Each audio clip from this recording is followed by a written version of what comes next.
Hello and welcome to another modelling video. It's Alan here from Man at YouTube doing an experiment with shellac.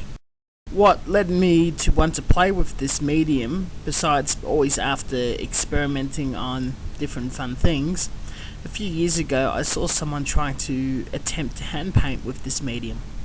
And he was struggling quite a bit and claimed that no one can actually apply this polish onto kits successfully. Other people think it's suicide to put it in your airbrush, so I'm willing to take the challenge up and apply it to my half-scale Magella Attack. To be fair, many professionals do use this polish on furniture and wood for many years, and this product definitely has a very informative instruction sheet which will explain everything I'll need to do, including an introduction.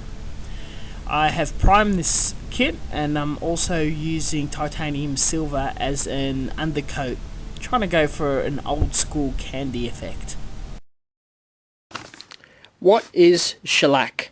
Shellac is a naturally occurring substance. It is produced in Asia from an insect, lacca, whatever, that attaches itself to trees and extrudes a thick toffee-like substance which is harvested, then heated and dropped onto a cold marble to form hard buttons known as button polish. This product is then ground into flakes. The shellac flakes, when mixed with methylated spirits, forms the liquid French polish. I had a read of this instruction sheet about mixing French polish. To get a hand painting paint, use like a glass jar. I've got an empty Gundam one. It's 50-50 flakes and methylated spirits or alcoholic thinner of choice. I'll be using isopropyl alcohol because it's a lot like our Tamiya and Gundam paints. Though for airbrushing, it recommends spraying at a wide pattern of 30 psi, and you thin it down 1 part shellac to 3 parts thinner. Now I believe that this might be for a spray gun, so I'm probably going to want it a lot thinner than that. I will start off with that ratio and add further later on down the road and put other additives. Here is the flakes in the jar. It's covering less than 1/4. Just adding the isopropyl alcohol about halfway up the jar. It's starting to melt. You have to give it a bit of time.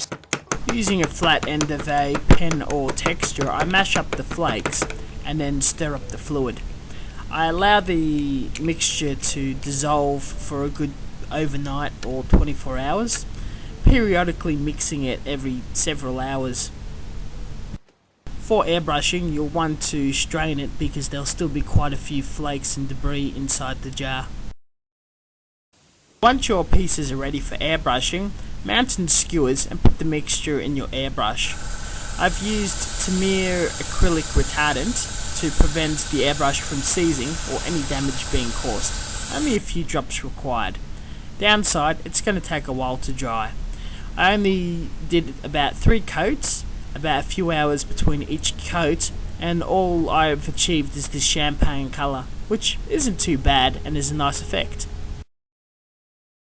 To play around with the effect, and to show more can be done, I applied Tamiya Clear Orange, a very light coat, and a bit of a heavier coat of Tamiya Smoke to get that more browning look, just like the box art. The rest of the detail is hand painted in acrylics, an acrylic pre-mixed wash applied over, and a few gloss coats on top for a heavy gloss effect. I'm extremely happy with this finish, and I think this effect is quite nice. As a candy effect, I really enjoy how the light captures the metallic flakes within the shellac, and also the metallic underneath with the top coats. This is definitely a medium I will play in the future, and just imagining the possibilities used as a general wash or top coat on top of models to get a random weathered look, or as a candy on a true really nice alclad lacquer finish. This is definitely a product I'll keep playing with, and I would like to do it on a much larger kit.